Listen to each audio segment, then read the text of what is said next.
Bueno, entonces el otro día habíamos quedado en toda la definición general, por decir así, de interacciones, ¿cierto? Hablamos un poco al final de las interacciones relacionadas con el alcohol, ¿cierto? El alcohol es una sustancia que, como les decía por ahí, de que eh, podríamos considerarla ya como una droga, por decirlo así, una droga de uso legal, porque técnicamente es una sustancia que genera efectos, ¿cierto? Modificaciones biológicas, ¿no? O sea, el consumo excesivo de alcohol puede llevar desde la euforia hasta la depresión del sistema nervioso y es complejo, ¿ok? Como pregunta, me hacen, la prueba sí es en horario de clases, ¿ok?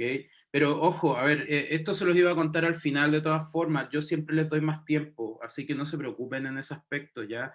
Si es que alguien llega a tener un problema, cualquier cosa, hablen conmigo, mándenme un mensaje, yo en serio soy súper abierto a dialogar, a tratar de solucionar problemas, porque entiendo que la situación no es la, la mejor para todo el mundo probablemente, y soy súper flexible en ese aspecto. A mí lo que me interesa es de que de todas las historias que yo les cuento, por lo menos un gran porcentaje les quede dando vuelta ahí, ¿cierto? Y que después les permita por lo menos tomar decisiones y poder relacionar conceptos, etcétera, ¿ok? Así que eso, ya después al final lo refuerzo nuevamente, ¿vale? Bueno, lo que les comentaba, entonces hay otro concepto que no se valora mucho, que es esto, que son las interacciones con alimentos. Y resulta que las interacciones con alimentos van a depender de varios factores, o sea, pero que se reducen. Bueno, aquí es como una separación muy simple, ¿cierto?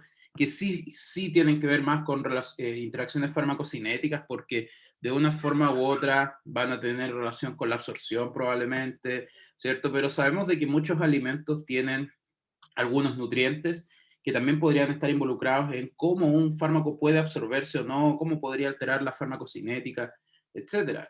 Entonces, les voy a mostrar una serie de fármacos y los vamos a ir conversando y les voy a dar el motivo de por qué vamos a ver eso.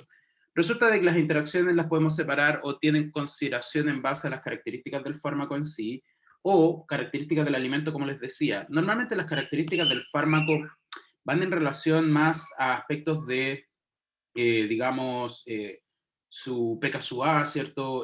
Aspectos de la disociación, los cuales pueden estar involucrados directamente con la absorción del mismo, ¿no? Entonces, por eso es que estas interacciones probablemente van a ser más importantes a ese nivel, ¿ok? Que después podrían traerle algún problema a los fármacos eventualmente. Fíjense lo que viene a continuación. Esta es una publicación del año 2019 en la cual hoy en día está súper estudiado el tema de, en este caso, las interacciones farmacocinéticas entre alimentos y fármacos, ¿cierto? Me preparé un café con leche, así que aquí lo voy a tener mirándome mientras. Y si se dan cuenta, se separan dentro de este esquema, ¿cierto? En dos áreas, ¿cierto? ¿Cómo podrían ser? Y sabemos, y se sabe, ya se conoce, de que podrían tener algún tipo de actividad específica, estas interacciones, o inespecíficas. Dentro de las específicas se conocen ciertas sustancias que ya está ampliamente estudiado que podrían generar algún tipo de interacción, como es el caso, por ejemplo, del jugo de pomelo. El jugo de pomelo, así como con, en este caso, la hierba de San Juan, también genera interacciones de las mismas características, que podría estar interviniendo en el metabolismo de un montón de sustancias. Entonces, no sé si alguien lo recordará, pero yo me acuerdo cuando estaba hace 20 años atrás, por lo menos, que estaba de moda que todo el mundo consumiera jugo de pomelo. El jugo de pomelo era lo máximo, ahora era la mejor alternativa como para bajar de peso, etcétera, etcétera.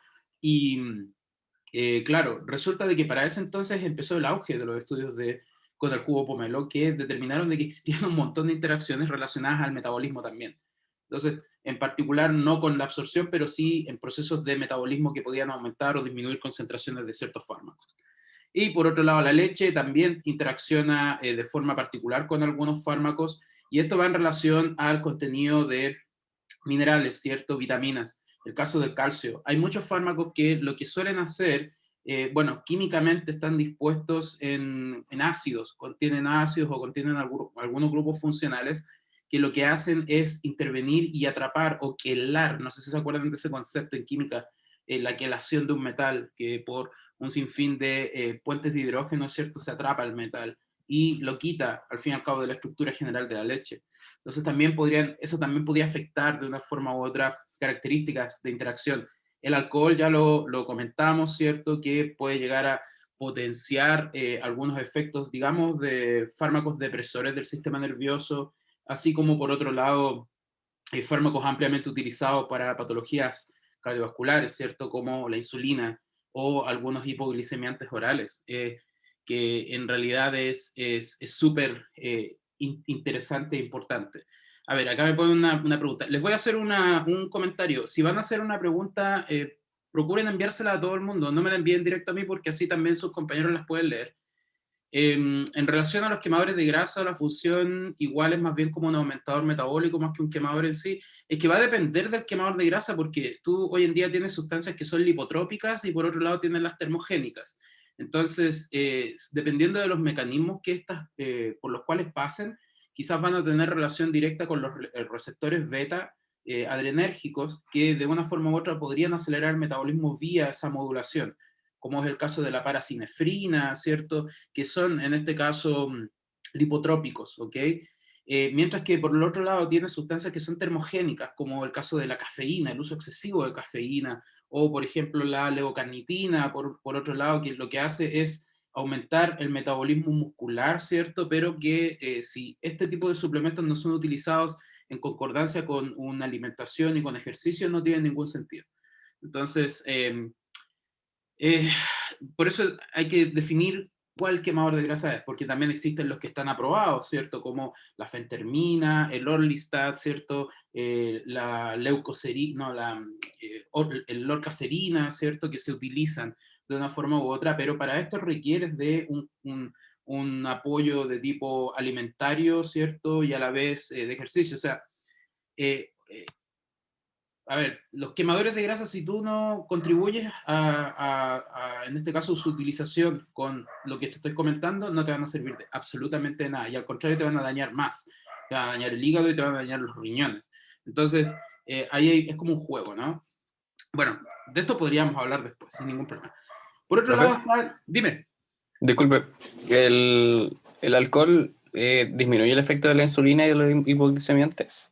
Claro, o sea, produce,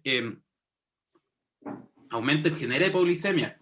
Entonces llegan los pacientes con hipoglicemias a veces y hay algunos casos donde se han generado efectos disglicémicos que se llaman. Y el efecto disglicémico puede ser de que aumenta a veces o disminuye en otras ocasiones. Entonces yo acá, por ejemplo, lo tenía descrito, si me voy para atrás, así como, yo lo tengo descrito como aumenta el riesgo de hipoglicemia. O sea, el paciente llega hipoglicémico, pero pueden ser a veces disglicémicos, como te digo. Y eso va a depender de muchas características que van en relación probablemente con la cantidad también. Y quizás con el mismo tratamiento farmacológico que tengan ciertos pacientes. Algo que ustedes van a ver mucho, mucho, mucho, demasiado, es cuando estén con el programa, en este caso de autocontrol de sus pacientes, cuando los vean en APS, por ejemplo, el autocontrol es un seguimiento que hace el profesional de enfermería, la profesional de enfermería, con respecto al seguimiento del tratamiento del uso de insulina. Entonces ustedes tienen que hacer mucha educación con respecto a ese tipo de pacientes, ¿cierto? Que van a estar tanto con terapia oral como con terapia inyectable. Y les tienen que hacer un barrido con respecto a sus, digamos, estilos de vida, ¿no? Y el alcohol siempre va a salir a la palestra. ¿Por qué? Porque siempre te van a preguntar si pueden consumir alcohol. Y ahí es donde ustedes tienen que ser lo suficientemente, digamos, más bien analizar bien las situaciones. ¿Por qué? Porque el consumo de una cerveza o el consumo de una copa de vino no va a tener tanto impacto como si la persona se bebiera un destilado, ¿saben? Entonces, es exactamente la misma situación que hay que tratar de añadir. Claro, si el paciente, por ejemplo, se inyecta una dosis nocturna de insulina y después se pone a beber, lo más probable es de que vaya a generar algún evento hipoglicémico. Hay otros pacientes que realmente no lo perciben o tienen procesos de hipoglicemia nocturna mientras están durmiendo. Entonces, ahí hay varios factores que tienen que ir controlando y por eso estas entrevistas de autocontrol son súper importantes para ustedes ir viéndose que el paciente está controlándose de la forma que debería. Ahí ustedes los van a pillar siempre, de inmediato van a pillar inmediatamente si el paciente se está cuidando o no. Y esto es genial, porque esto lo hacen exclusivamente ustedes. Y la verdad que es genial, hacen educación y me parece súper bueno. Bueno, por otro lado, tenemos los alimentos funcionales. No sé si han visto, bueno, con el paso de los últimos 2, 3 años, ¿cierto? Que en todo el mundo han explotado todos estos alimentos funcionales, alimentos como superalimentos, valga la redundancia, como el maqui, ¿cierto? Que la utilización del goji, que los berries y un sinfín de cosas, que lo que te venden un poco, al fin y al cabo, es aumentar, si bien procesos antioxidantes de una forma u otra. Hay que entender de que todos estos, digamos, alimentos son coadyuvantes a, no te van a generar, no te van a sanar de nada, o sea, no te van a permitir mejorar tu estilo de vida solo por tomar ellos, sino que contribuyen a, por ejemplo, en el caso de un paciente que está descompensado, el consumo de este tipo de sustancias no va a ayudar en nada. ¿Por qué? Porque ya el equilibrio fisiológico se ha roto, entonces requiere de un control ya, digamos, por parte de un fármaco, y la alimentación contribuye. Entonces hay personas que, si bien consumen un sinfín de sustancias, no sé, desayunar avena en vez de pan, contribuye a que pueda fomentar la disminución del colesterol, ¿cierto? Y también está involucrado en la síntesis de lipoproteínas, y eso la verdad que es súper importante para ciertos pacientes. Y el consumo, qué sé yo, de ensaladas o antioxidantes en forma como suplementos también podrían apoyar de una forma u otra a la cardioprotección en algunos casos, pero va a depender, ¿ok? Entonces, estos alimentos funcionales también pueden generar interacciones porque muchos de estos polifenoles antioxidantes también podrían tener algunos grados de interacción en particular. Bueno, y por otro lado tenemos las inespecíficas, y ahí es donde entramos en todos los hay diferentes tipos de condicionamientos que ya los conocemos, ¿cierto? Como, fíjense acá, condiciones luminales, ¿cierto? De absorción, distribución y metabolismo y eliminación. O sea, el ADME está totalmente implicada en esta parte, ¿cierto? Donde, fíjense, las condiciones, digamos, luminales de parte del organismo, en el fondo del estómago específicamente, y en las primeras porciones del duodeno, vemos motilidad, el pH, ¿cierto? Propiedades físico-químicas, la microbiota, súper importante. Por otro lado, fíjense los transportadores. ¿Qué tan importantes son los transportadores para el movimiento de ciertas sustancias? ¿O dónde se van a encontrar, ¿cierto? Las monocapas intestinales, el metabolismo del intestino, que tiene relación directa con el primer paso, ¿cierto? Y eso también podría estar viéndose modificado por algún alimento. Entonces de ahí vienen algunas pautas, y yo creo que muchas de las personas que están en este curso quizás tendrán familiares, ¿cierto?, que están con polifarmacia o conocen gente que están con polifarmacia y con tratamientos, ¿cierto? Y muchos de estos tratamientos tienen sentido de administración. Este tómatelo por la mañana, este tómatelo en ayuna, este después de las comidas, este con las comidas, antes de, con alimentos grasos, con alimentos ricos en, y así sucesivamente. ¿Por qué? Porque de esa forma se contribuye a mejorar esos aspectos que son súper necesarios al momento de que un fármaco vaya a funcionar de una forma correcta o no. Y ahí es donde ustedes no tienen por qué saberlo todo, y se tienen que apoyar en este caso, el grupo de profesionales que les puede apoyar. Y eso la verdad que es algo que hay que empezar a mejorar con el paso del tiempo. Personalmente yo trabajo mucho con las enfermeras de los CEFAM, y a mí me llaman siempre, me preguntan, a los médicos, y me dicen, oye Luis, ¿sabéis qué pasa esto? ¿Qué puedo hacer? Y buscamos soluciones, y al final hacemos seguimientos de pacientes para ver de qué han mejorado características basadas en estos cambios, y la verdad que eso es súper bueno. Bueno, por otro lado, fíjense, la distribución, lo mismo, unión a proteínas, que es súper importante, ¿cierto? Independiente del tipo de proteínas. Y por supuesto en el metabolismo, olvídense, porque ahí vamos a hablar de estas interacciones que ya las comentamos anteriormente. O sea, inductores, ¿cierto? Fármacos que reducen, ¿cierto? Por otro lado, inhiben, ¿cierto? La presencia, ¿cierto? De estas enzimas específicas. Y el asunto en general de esto va de la mano con un grupo de fármacos específicos, ¿ok? Que se encuentran acá, que estos son, por ejemplo, y esto les queden súper claros, porque ustedes cuando terminen su carrera, ¿cierto? Lo más probable es de que van a tener dos áreas de desempeño en general. Una va a ser en atención primaria de salud, ¿cierto? Y la segunda podría ser en atención secundaria, que podría ser a nivel hospitalario, donde quizás van a tener más relación con otro tipo de procesos, ¿cierto? A nivel de cirugía, urgencias, pabellón, etcétera, ¿ok? Entonces ahí quizás se manejan otros tipos de conceptos que probablemente vamos a ver con la farmacología de otros sistemas. Pero de forma primordial, en la atención primaria de salud, maneja una cartera de fármacos específicos donde la enfermera y el enfermero son súper importantes en todo el proceso del seguimiento y control, en este caso de la administración de ciertos medicamentos. Y esto que está acá son los fármacos que se encuentran en la cartera que nosotros utilizamos en atención primaria de salud, sobre todo en nuestra ciudad.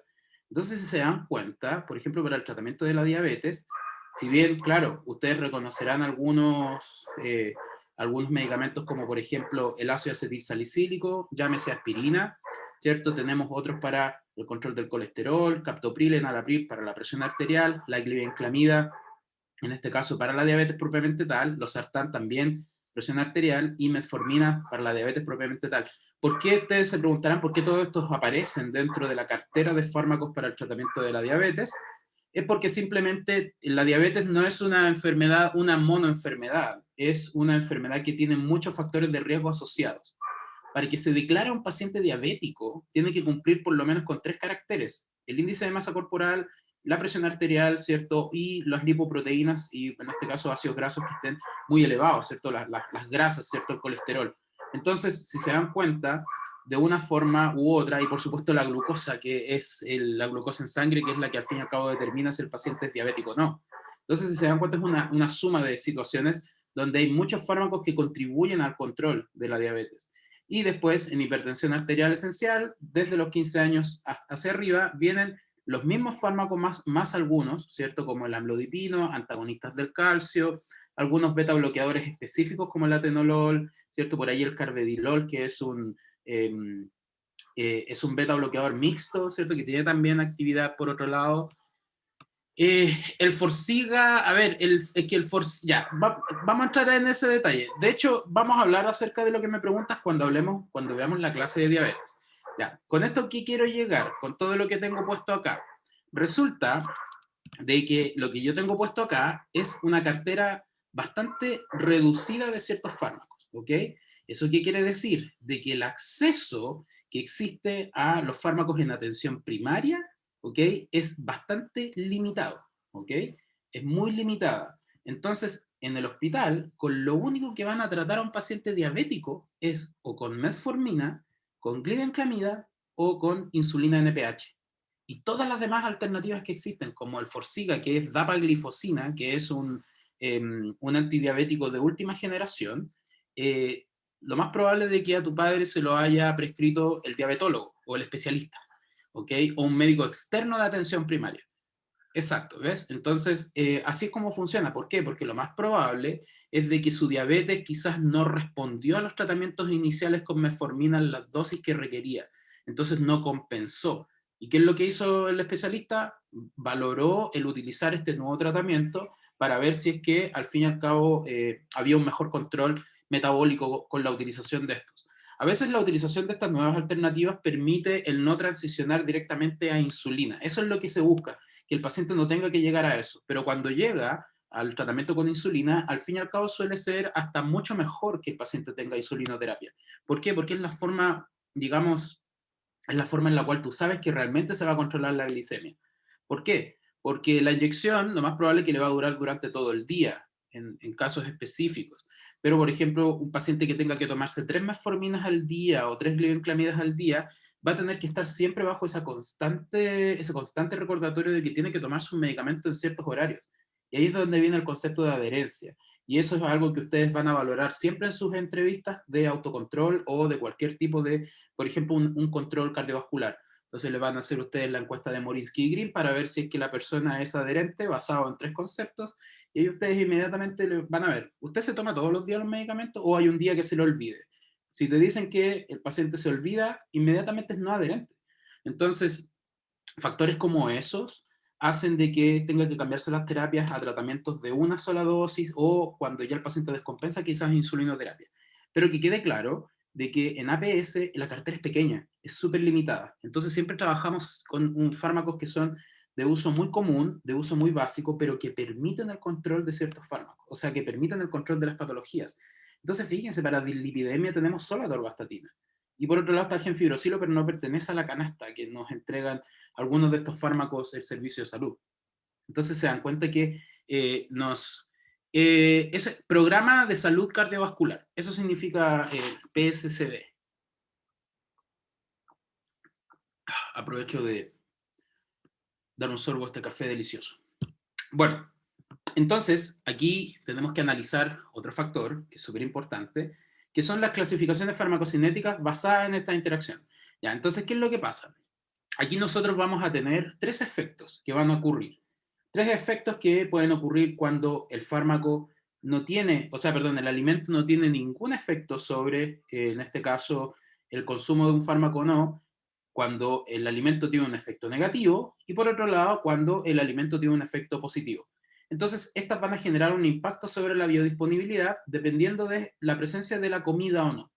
Entonces, fíjense, este concepto fasting es ayuno, ¿cierto? Entonces, ¿qué es lo que pasa? Si yo llego, en este caso, a dar el alimento con ayuno o después de las comidas, la concentración del fármaco va a ser absolutamente igual. Mientras que cuando hay un efecto negativo, ¿cierto? Cuando está en ayuno el paciente, la concentración del fármaco es súper amplia.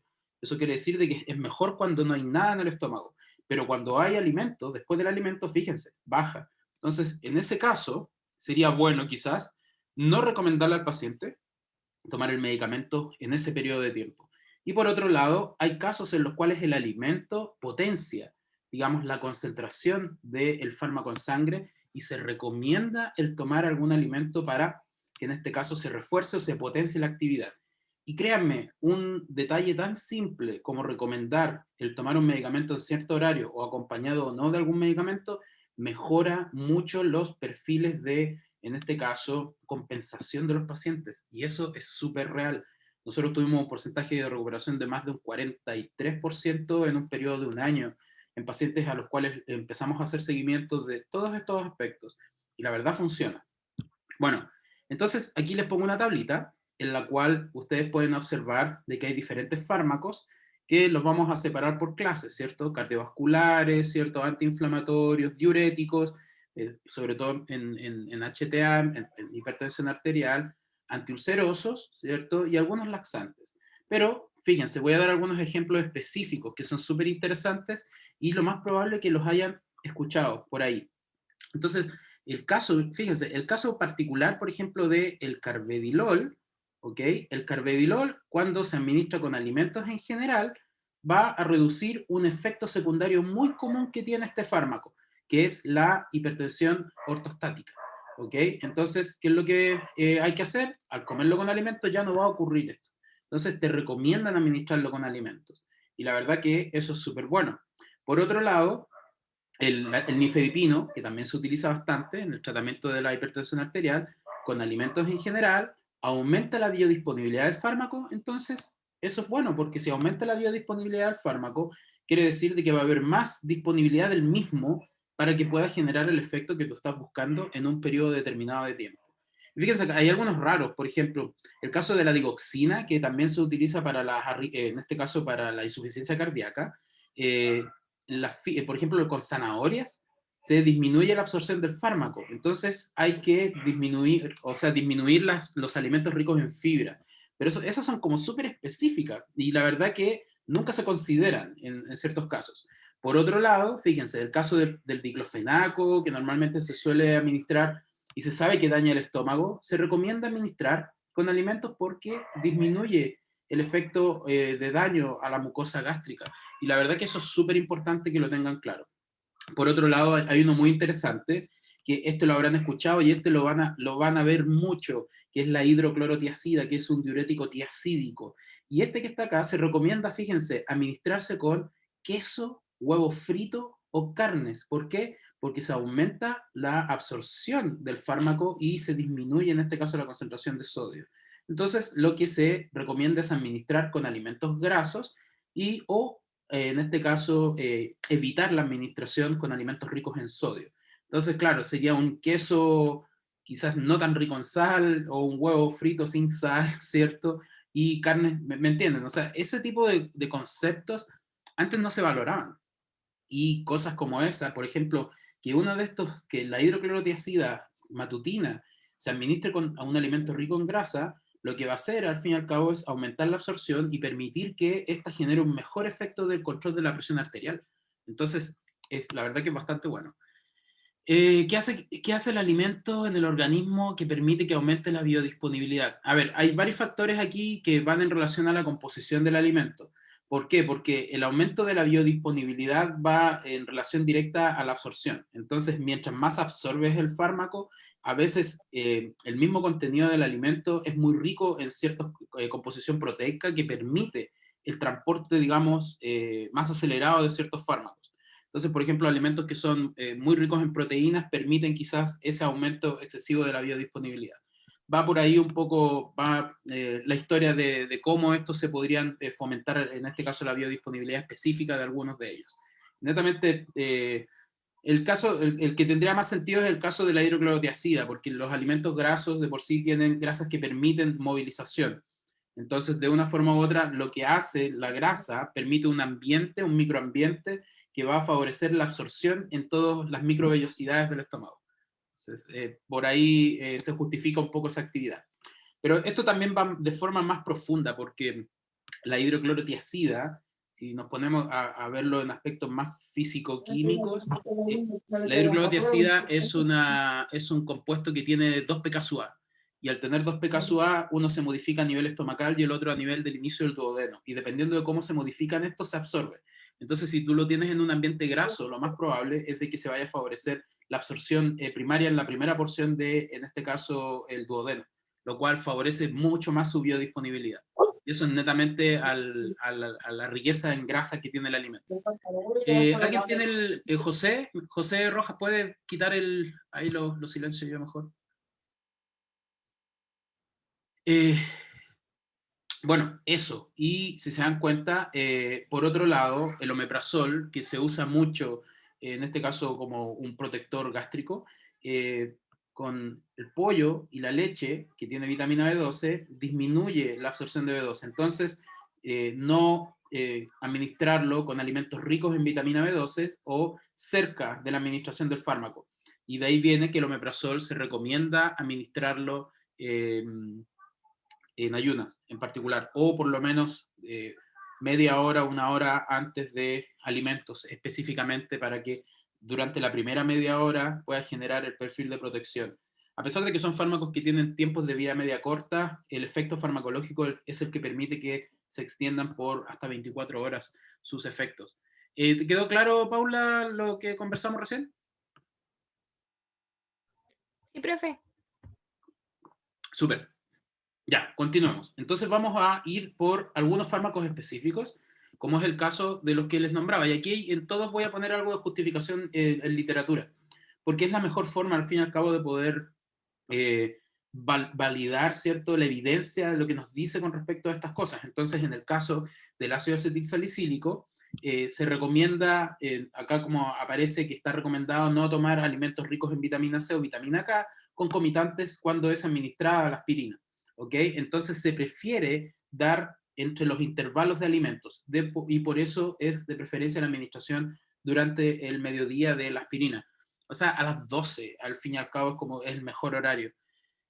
A ver, profe, ¿es verdad que la leche disminuye el efecto de algunos fármacos? Correcto. Justo vamos a hablar de eso y algunos antibióticos se ven involucrados con respecto a esa actividad, pero no todos. Y de hecho, eh, hay mucha historia o hay mucho mito detrás del consumo de leche con algunas sustancias, pero sobre todo antibióticos, y ya les voy a comentar qué tipos de compuestos no se deberían administrar con leche, que insisto, son antibióticos en particular, y el normal de fármacos antiinflamatorios tampoco deberían porque son ácidos, entonces los ácidos al fin y al cabo van a atrapar los minerales de la leche, y, pero por recomendación clásica, mejor tomarlo con agua. Si, por ejemplo, si es para niños en especial, se pueden triturar en algunos casos y se pueden administrar con alimentos semisólidos.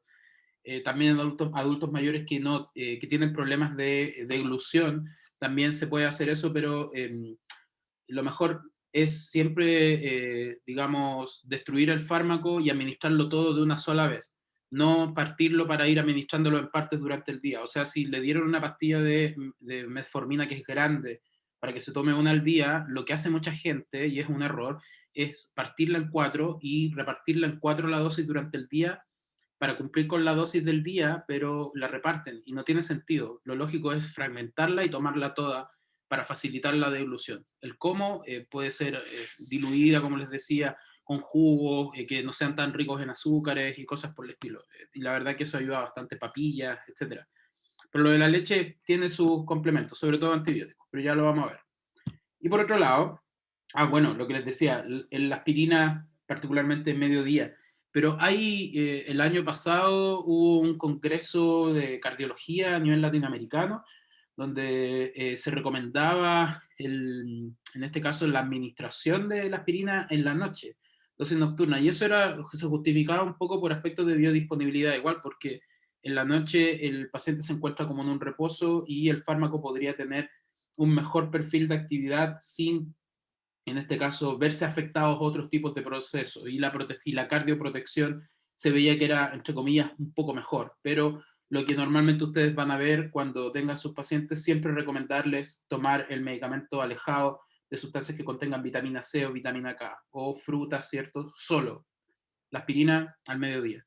Y por otro lado, el omeprazol, lo que les decía, por las mañanas, ¿cierto? Porque puede estar interaccionando con, digamos, alimentos que sean muy ricos en vitamina B, y dentro de ellos la leche se encuentra, y el hierro también en otros tipos de alimentos, como, por ejemplo, los suplementos, ¿cierto? Estas vitaminas que contienen macro, micro, o sea, micronutrientes como minerales, ¿cierto? Grupos de vitaminas, ya sean hidrosolubles o liposolubles, siempre hay que tratar de mantenerlos alejados de fármacos como el omeprazol, o por otro lado como la levotiroxina, que se usa para el tratamiento del hipotiroidismo, que también lo vamos a nombrar. Pero bueno, por eso en cada una de las láminas les voy poniendo ahí como si bien está todo en inglés, les pongo ahí la frase que es como lo más importante, ¿ok? Para que lo tengan siempre pendiente. Entonces, cuando ustedes vean a un paciente y ustedes le preguntan, a ver, cuénteme, ¿qué está tomando? Y le van a decir, omeprazol, ya, ¿qué hora se lo toma? No, me lo tomo después del almuerzo a las 5 de la tarde. No, pues tiene que tomárselo en la mañana. Y ahí ustedes le tienen que reforzar ese tipo de eh, educación, ¿ok? Por otro lado, antihipertensivos, todos estos que están acá son basados en la cartera de fármacos que habíamos comentado que son del programa de salud cardiovascular en atención primaria, ¿ok? Yo no me voy a meter con atención secundaria porque en secundaria se amplía un poco el espectro, ¿ok? Y normalmente en atención primaria los médicos casi todo lo hacen basado en protocolos. Y todos esos protocolos los manejan prácticamente iguales, y al final todos los profesionales que trabajan a la par también los deberían conocer, ¿ok? Mientras que en el hospital los especialistas hacen lo que se les da las ganas. Entonces, si hay 3 especialistas de lo mismo, 3 cardiólogos, por ejemplo, los 3 van a tener 3 formas diferentes de tratar a ciertos pacientes. No van a seguir protocolos, sino que van a seguir más experiencia, o sea, o evidencia que ellos han encontrado o que prefieren, etcétera. Entonces cambian a veces los tratamientos. Así como el caso de su compañero, que creo que está con la Forxiga al papá, es probable que el diabetólogo a un paciente, a otro diabetólogo, le hubiese dado, no sé, le hubiese dado vildagliptina, o le hubiese dado saxagliptina, o le hubiese dado cualquier otra cosa. ¿Se dan cuenta? Entonces, por eso en atención secundaria o en especialidad cambia un poco el tema. Bueno, con antihipertensivos el atenolol interactúa con alimentos y se pueden cambiar, en este caso también, concentraciones plasmáticas, por lo que tiene que ser administrado horas después de las comidas. Esto también es importante porque este es un fármaco que se toma bastante también. La espironolactona, como diurético, ¿ok? Interactúa con alimentos que pueden aumentar la absorción. Entonces se recomienda no administrar con alimentos ricos en este caso, el potasio, ¿ok? Que sería, por ejemplo, el plátano, algunos ensaladas verdes, ¿cierto? Como la espinaca, que tiene mucho, mucho potasio, el apio tiene un montón de potasio, ¿cierto? Y al hacer eso, lo que estás haciendo, como este es un fármaco ahorrador de potasio, con el alimento rico en potasio estás aumentando esas concentraciones de potasio. Y en un paciente cardiovascular, tienen que tener concentraciones de potasio que no superen las 5 miliequivalentes por litro, mientras que Si aumentan, eso les puede traer más consecuencias a nivel cardiovascular, ¿ok?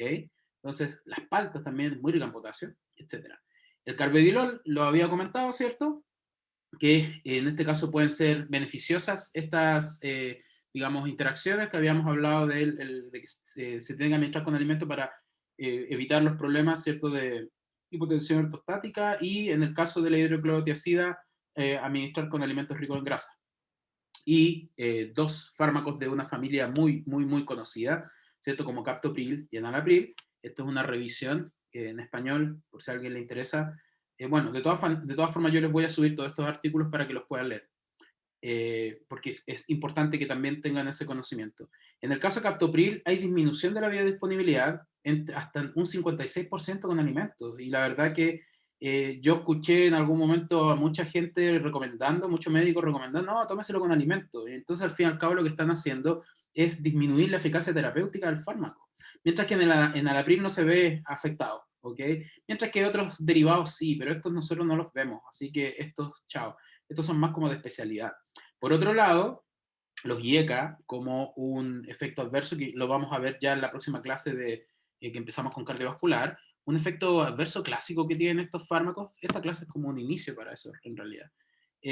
Producen hipercalemia, aumento de las concentraciones de potasio. Entonces, no se recomiendan igual dietas ricas en potasio suplemento, con sales de potasio. Así que eso también es importante tenerlo en cuenta. ¿Cuál va a ser el perfil que a ustedes les va a ayudar a valorar, ¿cierto? Si el paciente se encuentra bien o no en este caso, con estas concentraciones, es porque ustedes van a poder solicitarle exámenes a los pacientes, todo el perfil cardiovascular. Y dentro del perfil cardiovascular va a venir el perfil renal, y dentro de ese perfil vienen las concentraciones de cloruro, sodio, ion potasio, ¿cierto? Y el valorar eso a ustedes les puede ayudar a contribuir un poco a mejorar ciertas características, ¿cierto? Y si ustedes ven de que hay algún tipo de problema, tienen que acudir directamente al médico y decirle, ¿sabe qué? Este paciente ocurre esto, me dice que está comiendo una dieta rica, hay gente que le gusta tomar estos famosos jugos verdes por la mañana, con manzana verde, espinaca y un montón de historias. Resulta que son, si bien son saludables, tienen un altísimo contenido en potasio, entonces hay ciertos grupos a los cuales le va bien y algunos quizás no tanto. Por otro lado, el amlodipino y el losartán, que son dos fármacos muy utilizados. En el caso del amlodipino hay que administrarlo 1 hora antes o 2 después de las comidas, ¿ok? Porque se sabe de que puede haber algún tipo de interacción sobre la biodisponibilidad, o sea, del área bajo la curva del fármaco en sí. Y el caso del losartán es maravilloso. ¿Por qué? Porque lo puedes administrar sin comidas, etcétera. Pero siempre se recomienda cuando el tratamiento se inicia, es con una dosis única de 50 miligramos en la mañana, y cuando se aumenta al máximo diario, que son 100 miligramos, se separa cada 12 horas. Entonces no tiene mucha implicancia. Se toma durante el desayuno, después del desayuno, antes del desayuno, o en el caso contrario en la noche, antes de la cena, durante o después. Yo siempre recomiendo los alimentos con algo de este tipo de que no interaccionan, mejor con algo de comidas, porque uno no sabe a veces procesos de hipersensibilidad que pueden tener algunos pacientes, y yo ya he visto casos de las personas que tienen problemas gastrointestinales, o sea, gástricos, al tomar los sartán. Entonces, mejor a veces recomendarlo con alimentos. Bueno, Profe, ¿qué es lo que era IECAS? ¿perdón? ¿Qué era IECAS? IECAS. Es un inhibidor de la enzima convertidora de angiotensina. Ah, ya, gracias. ¿Vieron eso en fisiología, supongo, no? El sistema renina-angiotensina-aldosterona para la regulación de la presión arterial a nivel renal. Sí, profe, pero Bueno, pregúntenos. por algo estoy preguntando. Así que, Sé que tiene que ver con la fisiopatología de la infección por COVID. ya, sí, ya, o El sea, receptor. así te fuiste a un extremo así totalmente, demasiado extremo, pero sí, a ver, hoy en día tiene algo que ver, pero no tanto con el COVID en sí, es porque el receptor de angiotensina 2 tiene un sistema proteico que permite el anclaje de la proteína spike del virus, pero eh, repasen todo lo que es el sistema renina-angiotensina-aldosterona, ¿ok? Con tranquilidad, repásenlo. y porque de todas formas igual yo en todos los sistemas hago un repaso muy por encima de la fisiología y la fisiopato, así que igual no se recaigan en lo que yo solamente les voy a mostrar, sino que también repasen un poquito, ¿ok? Si quieren un libro de fisiopato simple, yo les puedo mandar un libro que la verdad que es muy bueno, es muy esquemático, así que en ese aspecto yo no tengo ningún problema en pasarles algo de material, ¿ok? Se los mando con el Isaac, ¿ok? Así que no se preocupen en ese aspecto. Ya, por lo pronto se está entendiendo, ¿no? O sea que hay cosas que hay que recomendar, ¿cierto? De cierta forma, y la verdad que estos son fármacos que, créanme, cuando estén trabajando en atención primaria, donde sea, se van a acordar un montón de esto, y la verdad que es súper importante. Bueno, en el caso de la furosemida como un diurético, en este caso, a esto se le llaman diuréticos de ASA, o también se le dice un diurético de alta eficacia, ¿ok? ¿Por qué? Porque cuando un diurético normal no hace que el paciente orine, ¿cierto? Y pueda regular la presión arterial, el diurético de alta eficacia, en el asa de Henle, en la porción final, bombea, atrapando una triple bomba que mueve sodio, potasio y cloruro, mueve los 3 iones y a la vez agua. Entonces, de esta forma, el paciente boom, va a orinar de sí por sí, tanto así, tan potente es este diurético, que puede llegar a reducir edemas. Entonces, para eso también es muy utilizado. Entonces, resulta que este fármaco, para no hacerles leer todo, hay que administrar de preferencia sin alimentos, ¿ok? Porque se sabe y se ha investigado el efecto de los alimentos y que podría estar afectando perfiles de la farmacocinética propiamente tal, ¿ok?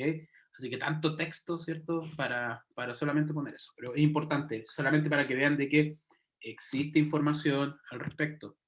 Por otro lado, están las estatinas, que dentro de las estatinas encontramos a la atorvastatina y también a la lovastatina. Entonces, aquí es bien particular porque la atorvastatina, que se usa mucho para el tratamiento de la hipercolesterolemia y como 5 otros tipos de dislipidemias, ¿cierto? Desde la familiar hasta la mixta, etcétera. De hecho, es prácticamente la única estatina que se puede usar para todas. No se ve afectada por alimentos, o sea, su biodisponibilidad, a pesar de que su concentración máxima se reduce un 25%, o sea, el alimento puede permitir eso, y la biodisponibilidad un 9%, o sea, hay alguna afectación de una forma u otra, pero va a seguir teniendo su efecto. Y la reducción del LDL es similar con o sin alimentos. Entonces, la verdad que podrían recomendarlo con o sin. Normalmente la torvastatina se suele recomendar en las últimas horas de la noche, que es a eso de las 10 de la noche, antes de que el paciente se va a dormir.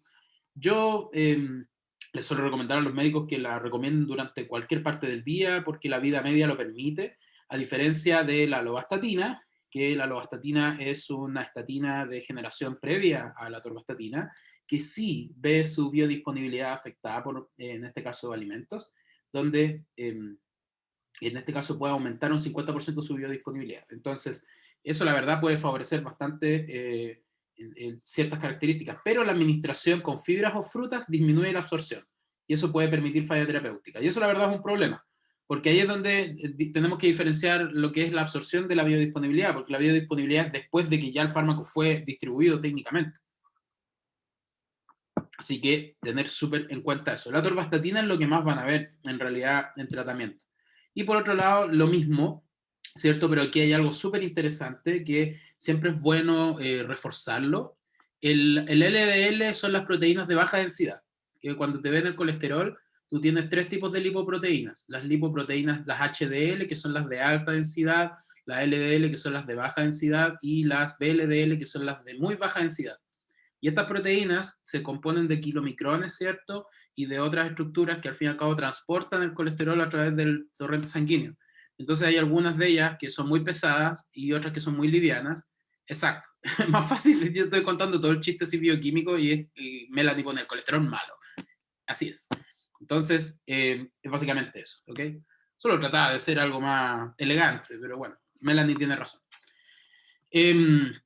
Pues eso, resulta de que habrán escuchado siempre en la cultura general de que el consumo, por ejemplo, de ácidos grasos, ¿cierto? Aceites. Y el aceite de oliva, por ejemplo, que es muy rico. No pidas perdón, no pasa nada, está bien, súper bien. Los ácidos grasos, por ejemplo, que se encuentran en el aceite de oliva, que son los ácidos grasos omega 3 y los omega 6, ¿cierto?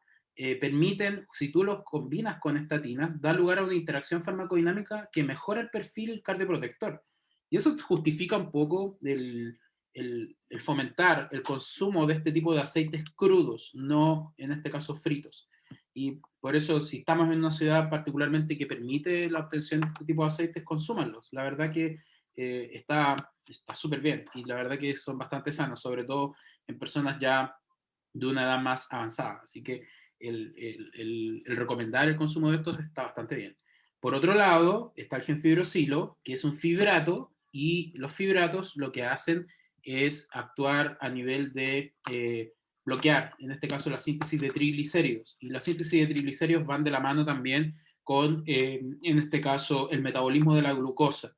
Porque ustedes se acordarán, ¿cierto?, de que cuando uno consume alimentos ricos en carbohidratos, la glucosa tiene que ir a 3 lugares, ¿cierto? ¿Y quién mueve la glucosa? La insulina, ¿cierto? Y la insulina pesca la glucosa y la lleva a los músculos, donde pasa el metabolismo oxidativo, ¿cierto?, para generar energía. Por otro lado, la transporta al hígado, donde esa glucosa se almacena en forma de glucógeno, ¿cierto? Y por otro lado, esa misma glucosa es transportada por la insulina en este caso, el tejido graso, donde pasa a un metabolismo oxidativo, donde estos azúcares se terminan transformando en colesterol. O sea, perdón, en triglicéridos y en otros ácidos grasos. Entonces, si tú tomas muchos carbohidratos, eventualmente vas a tener también un aumento, no solo de la glicemia, pero por otro lado también de los triglicéridos. ¿Ven? Van de la mano. Entonces, ese es un factor de riesgo súper importante, sobre todo en pacientes diabéticos, y eso es un valor que ustedes tienen que controlar también. Entonces, genfibrosilo se usa cuando hay casos en los cuales los triglicéridos, que normalmente el tope son 200 miligramos por decilitro, están por sobre 600 en algunos casos con algunos otros factores de riesgo. Ahí se mete un fibrato o cuando el paciente no tolera o no ha sido responsivo al tratamiento con estatinas. Entonces, este que está acá se recomienda administrar antes de las comidas de la mañana y de la tarde. Hay un tema que aquí, esto ustedes lo van a ver mucho, que el genfibrosilo se recomienda administrar por los médicos acá de la misma forma que administran la torvastatina, que es en la noche. Y yo siempre digo que no hagan eso, que lo traten de llevar al momento de las comidas. ¿Por qué? Porque se mejora desde un 50 a un 60% su concentración, su biodisponibilidad. Y eso hace de que el efecto del fármaco sea mejor y eventualmente tenga mejores resultados terapéuticos. Y la verdad que es súper bueno recomendar eso. Bueno, y después llegamos a, ¿cierto?, a la metformina, que es el tratamiento Nobel para el tratamiento de hipoglicemia oral, que se conoce que este puede llegar a producir diarrea crónica, cuando los pacientes empiezan con el tratamiento inicial. Entonces resulta de que esto es un problema, porque los pacientes cuando empiezan con metformina, normalmente lo solían, cuando recién apareció el fármaco, solían indicarlo antes de las comidas. Y de esa forma producía muchos problemas gastrointestinales, dispepsia, cierto dolor, náuseas y mucha diarrea. Y de ahí también viene otro aprovechamiento que tiene este mismo fármaco que hoy en día está súper amplio, que lo usan para tratamientos de disminución de peso. A ver, pregunta, ¿a qué se debe que los médicos hagan recomendaciones diferentes al consumir estos tipos de fármacos? Porque no saben. Así es simple. Porque no saben las recomendaciones. Ellos al final, y no tienen por qué saberlas, o sea, al fin y al cabo el médico es especialista en la semiología y en el diagnóstico de ciertas enfermedades, y los tratamientos que ellos conocen es porque, según los protocolos que, en este caso, los protocolos que se aprenden, aparece en este caso qué sé yo, el fármaco en sí. ¿Y qué otra pregunta me hacen? El Forxiga. El Forxiga no, yo tengo entendido que es solo dependiendo, porque es Forxiga de 10. Sí, ya. Si es Forxiga de 10, lo más probable es que sea solo la dapaglifosina.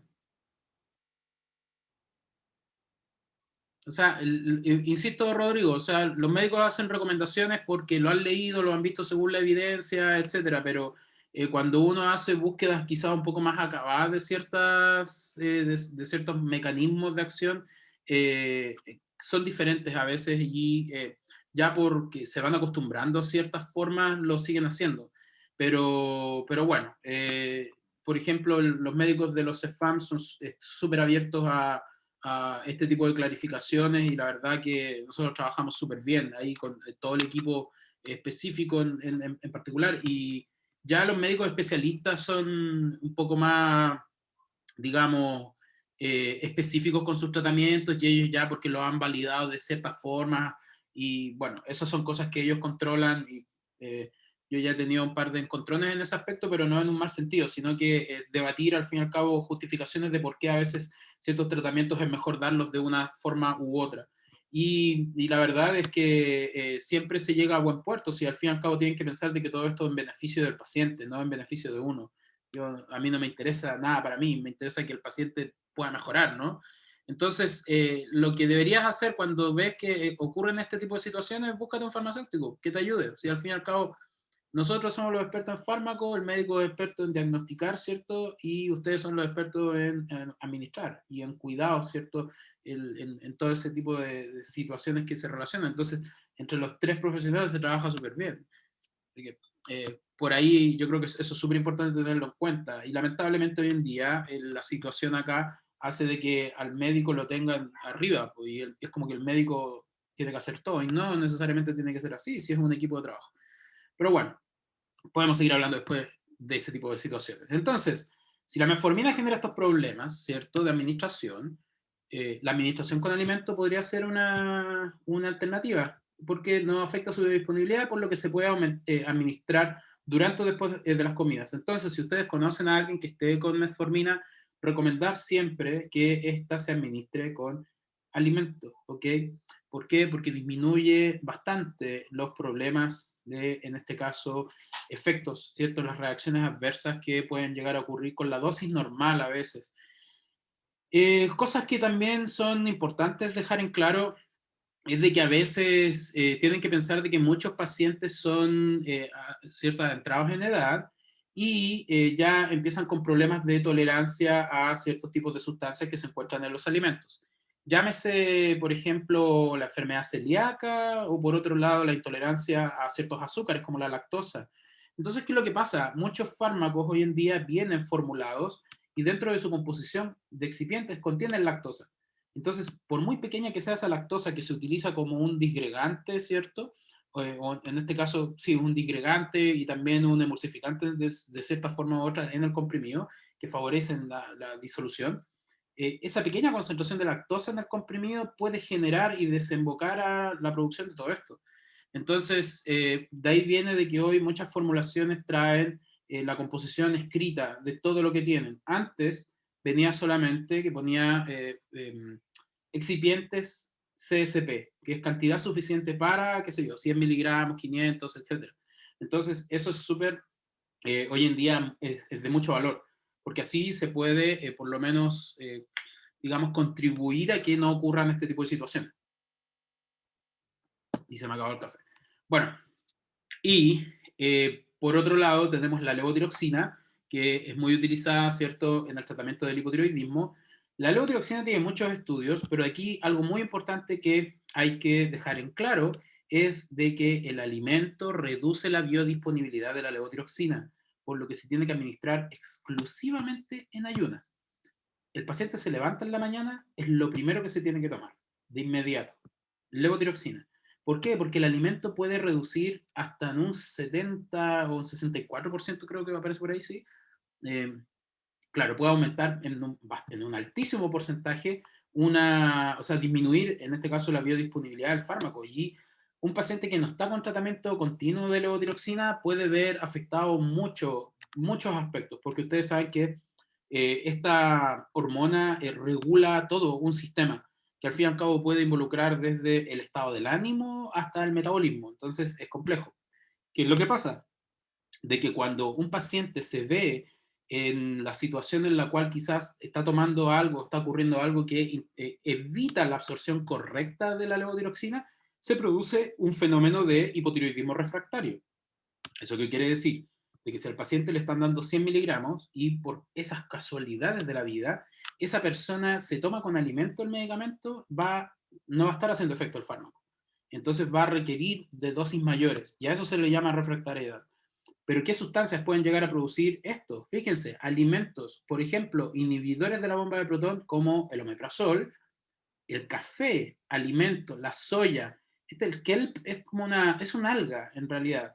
Hierro, calcio, hidróxido de aluminio, bueno, picolinato, colestiramina, que son fármacos a nivel gastrointestinal, que se usan a nivel gastrointestinal, el jugo de pomelo y otros fármacos, y los multivitamínicos también. Entonces, hay mucha costumbre de que hay personas que en la mañana, ¿qué es lo que hacen? Se toman un café a primera hora, ¿cierto? Y se toman, no, dicen, si no me va a hacer nada una taza de café con la levotiroxina, si total no es alimento. Resulta de que sí, generan, en este caso, una disminución súper importante de eso. Y por otro lado, se ha descubierto de que pacientes que tienen, por ejemplo, problemas del síndrome del colon irritable, ¿cierto? Intolerancia a la lactosa y enteropatías de tipo, en este caso como la intolerancia al gluten, también pueden ver afectada, ¿cierto?, la actividad de este tipo de fármacos. Entonces, en situaciones de ese tipo, hay que tener mucho cuidado.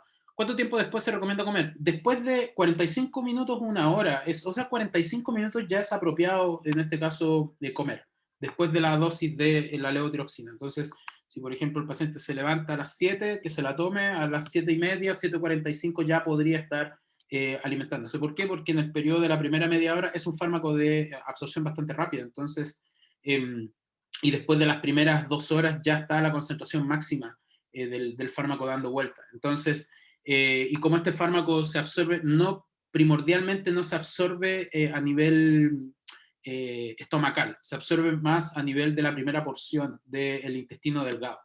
Entonces, eso la verdad puede ayudar bastante más a que el fármaco tenga mejor actividad. ¿Ok? Entonces, por eso requiere esa ventanita de tiempo. Bueno, y antibióticos, ya para ir rematando la clase.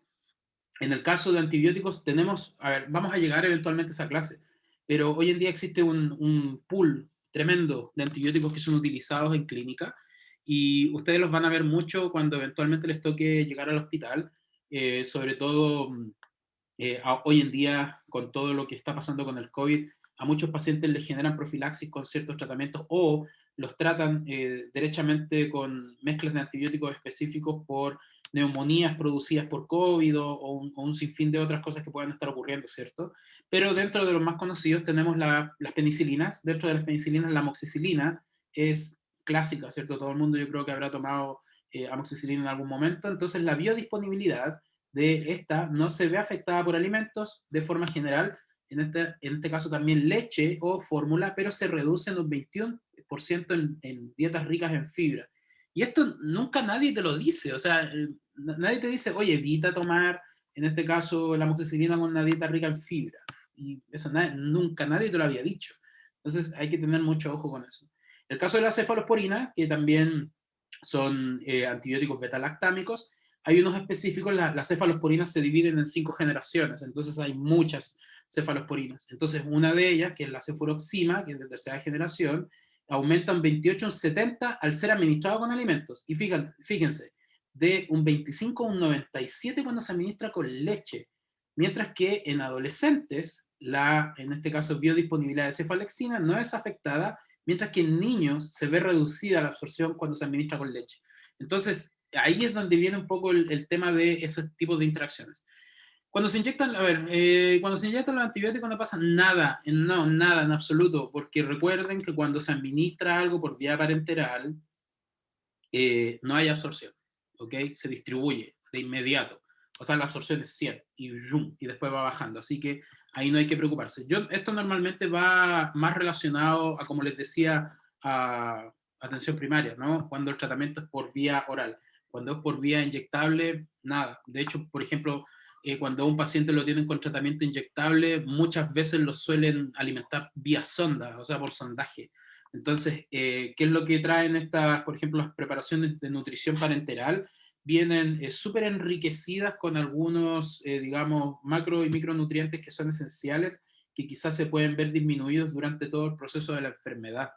Así que no es un motivo de preocupación en ese caso, pero por ejemplo, cuando hay pacientes que ya están en otras áreas clínicas que donde ya pueden estar con tratamiento por vía oral, hay que tener un poco de ojo al respecto, ¿ok? Aunque eso debería tenerse en cuenta, o sea, si el paciente lo tiene en un lugar que es valorado por nutricionistas, médicos, enfermeras, etcétera, etcétera, etcétera, se deberían considerar ese tipo de factores. Yo lo estoy tirando así como que debería ser, no sé si en realidad será así, pero bueno, hay que tenerlo en consideración.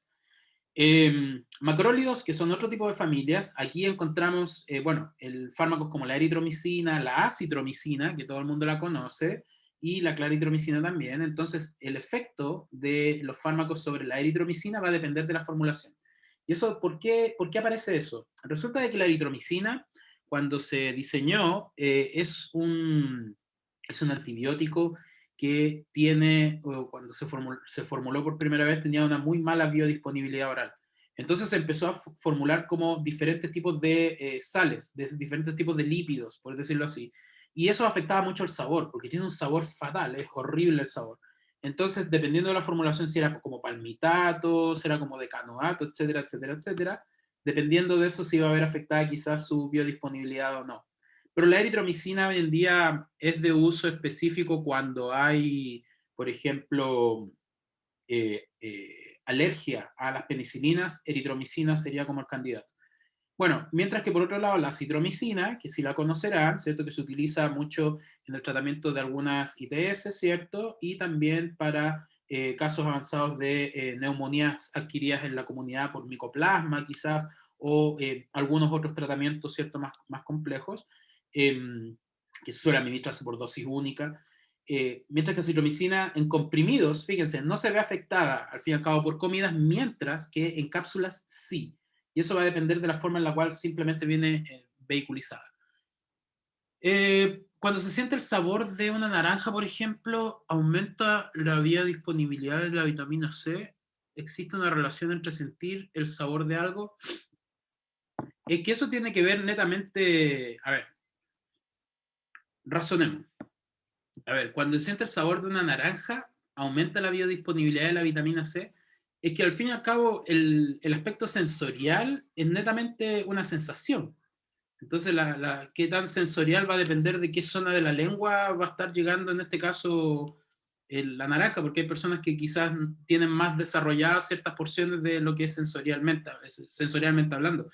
El tema de la vitamina C en el alimento, o sea, en la naranja, en comparación, por ejemplo, a una forma externa, por supuesto que va a ser por vía externa mucho mayor la biodisponibilidad, porque viene la vitamina C en una forma específica que se puede absorber mucho mejor, mucho más rápido.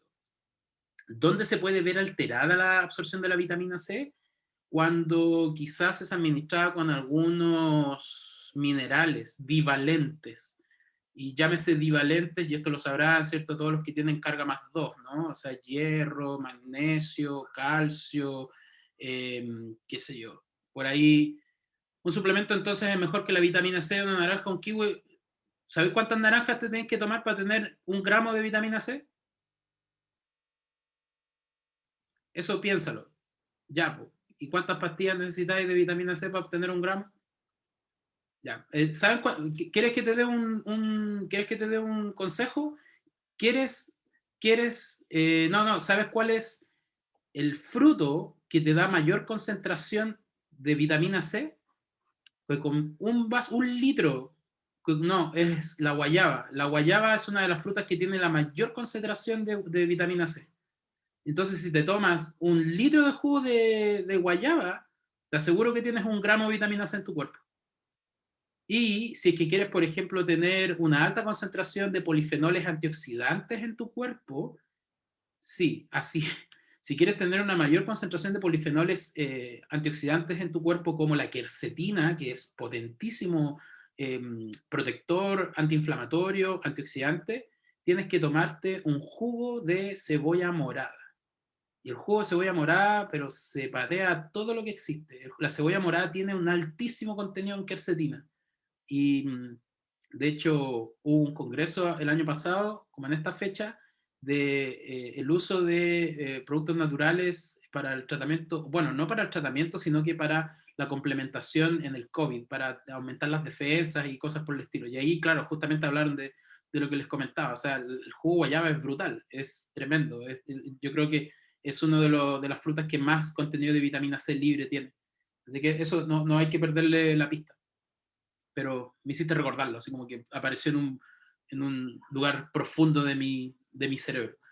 Bueno, entonces, por otro lado, ¿cierto? Les comentaba, la citromicina en comprimidos no se ve afectada, mientras que en cápsulas sí. Y eso es debido netamente a que una cápsula es como una coraza, ¿cierto? Que libera el fármaco y al fin y al cabo queda expuesto el fármaco de por sí solo. Entonces, por eso podrían haber algunos tipos de efectos. Claritromicina no presenta interacciones. La claritromicina se usa específicamente en la triterapia de combinación para la gastritis producida por Helicobacter pylori y también es una alternativa en algunas neumonías específicas. Y no presenta interacciones, en este caso el jugo de pomelo aumenta la biodisponibilidad de la eritromicina y no afecta la claritromicina. Y por otro lado, las quinolonas, donde encontramos el ciprofloxacino, que se usa mucho, ¿cierto? El ciprofloxacino se usa desde enfermedades respiratorias hasta en enfermedades urinarias en las ITU altas, ¿cierto? Y también tiene algunos otros tipos de utilización específica en algunas terapias de modificación, también aparece por ahí. No se modifica la biodisponibilidad con alimentos, pero disminuye un 30% cuando se toman con lácteos o derivados, por quelación de metales, que es lo que les decía, y ahí generan falla terapéutica. Entonces, ¿por qué ocurre esto?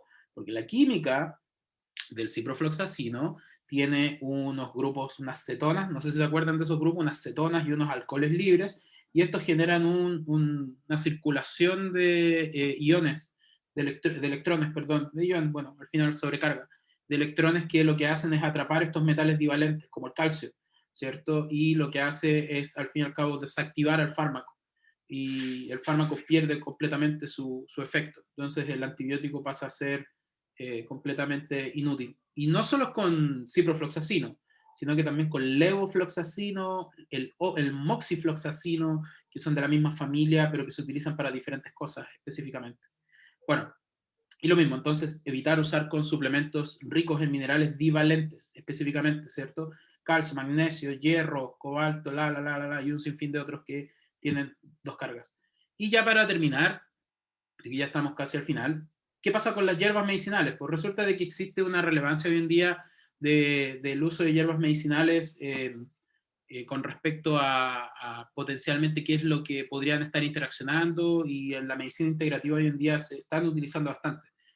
Yo di un curso para la Escuela de Medicina de la Universidad Austral en enero de este año y tengo una presentación acerca de todo lo que son interacciones de hierbas y medicamentos.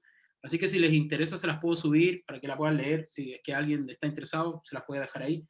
Así que ahí está, porque eso fue una charla de un par de horas y la verdad que estuvo bien interesante con 1.200 personas, médicos, de todo, muchos enfermeros, ¿cierto? Estudiantes sobre todo.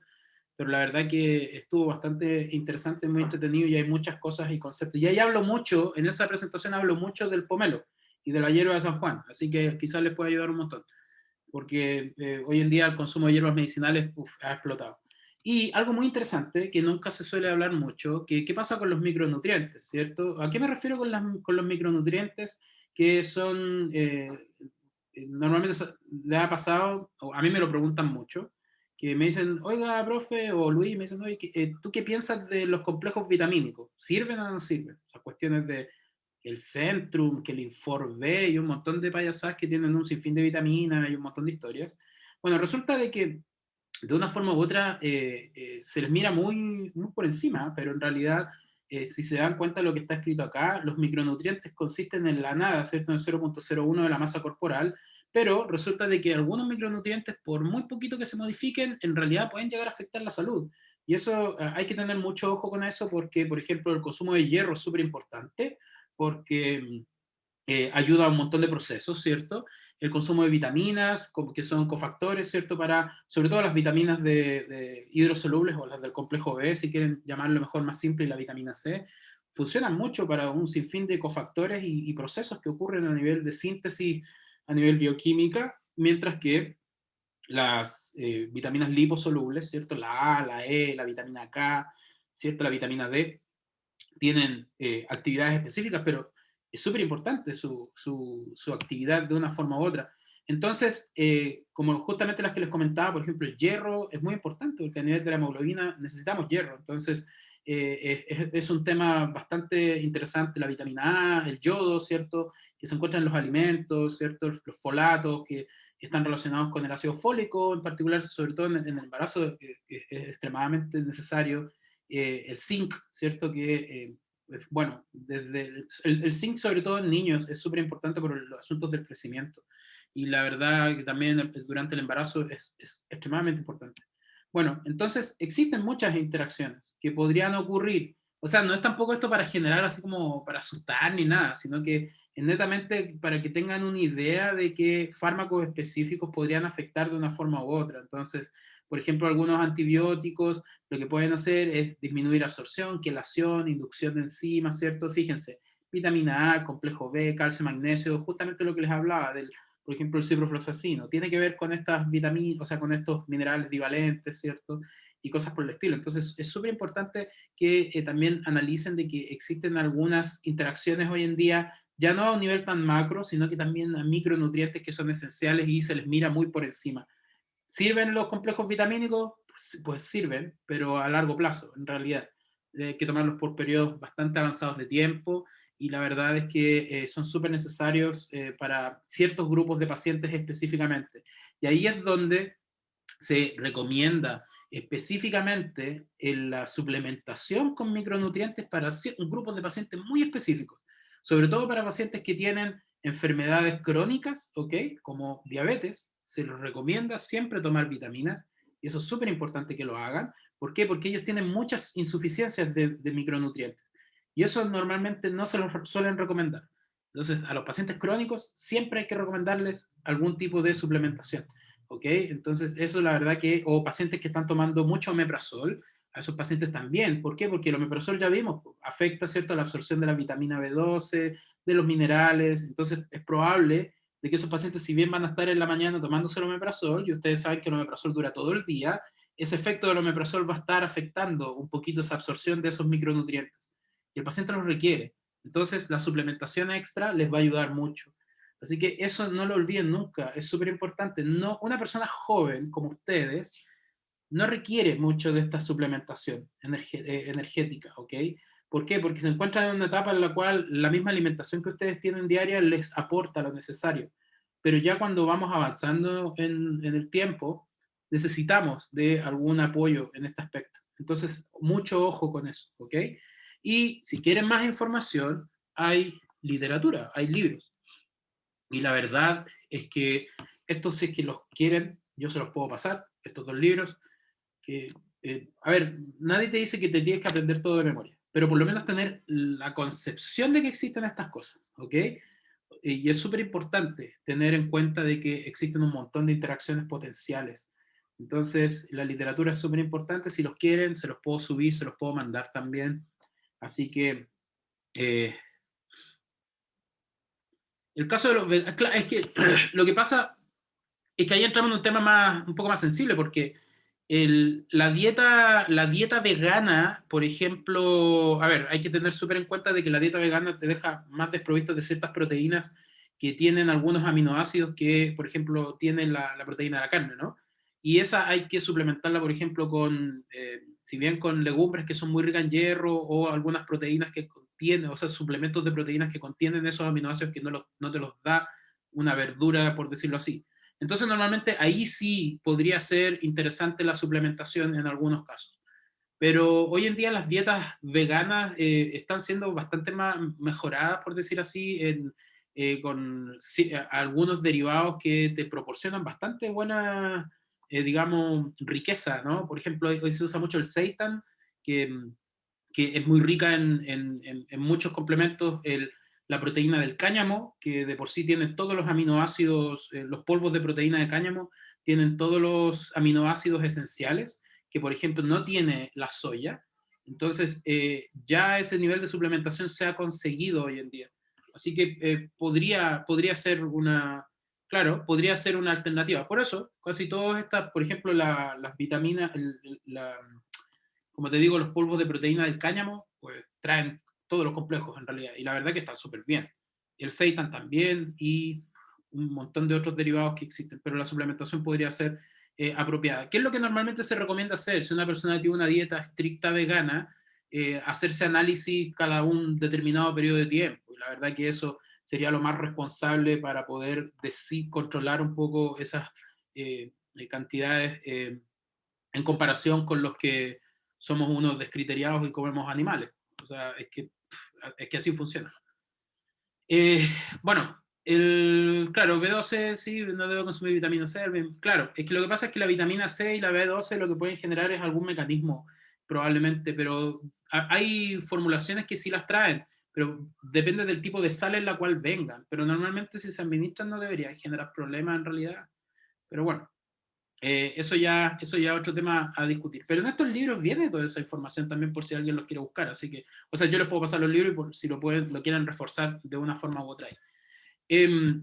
Y aquí simplemente les dejo unas tablitas que son bien interesantes con respecto a fármacos y alimentos, ¿cierto? Algunas interacciones que te deja ahí.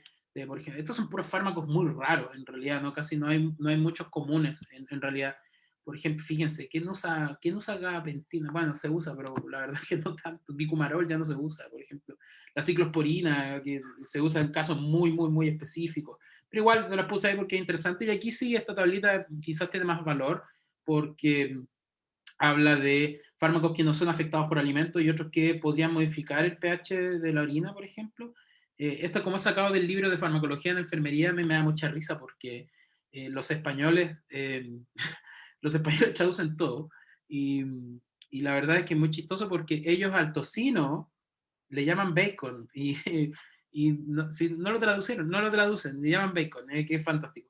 Y bueno, hay algún tipo de interacción, ¿cierto? O podría modificarse el pH de una forma u otra, y como pueden observar hay un grupo ahí de algunos fármacos que no tienen ningún tipo de interacción. Y por último les dejaba unas tablitas con unos ejercicios en donde ustedes tenían que clasificar en función si son reacciones de sinergismo o antagonismo, si se juntan estos, buscarlos netamente, y si es que uno es antagónico o sinérgico, por qué mecanismo y el efecto clínico. No sé, se disminuye el efecto beta bloqueante, se aumenta el efecto beta agonista, se disminuye así, sucesivamente. Tampoco, a ver, yo no les voy a preguntar esto así como una tabla así en la prueba, no, tampoco para que se vayan a entrar en proceso de depresión o crisis existencial antes de la prueba, no, para nada.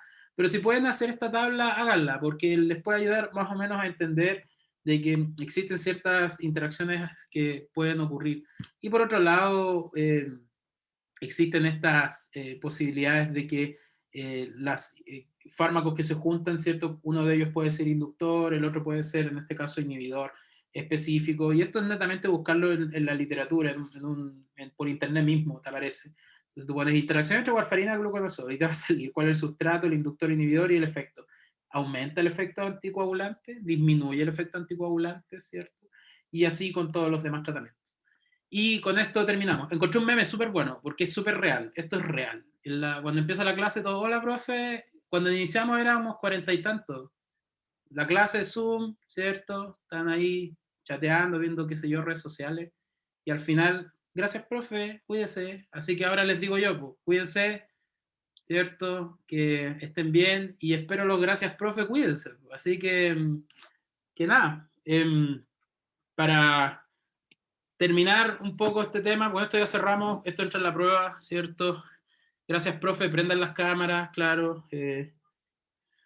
Bueno, a mí me da igual las cámaras, si las quieren prender, préndanlas, me parece fantástico, si no, no pasa nada. La prueba es el día martes, ¿cierto? Insisto, es, ¿cómo se llama?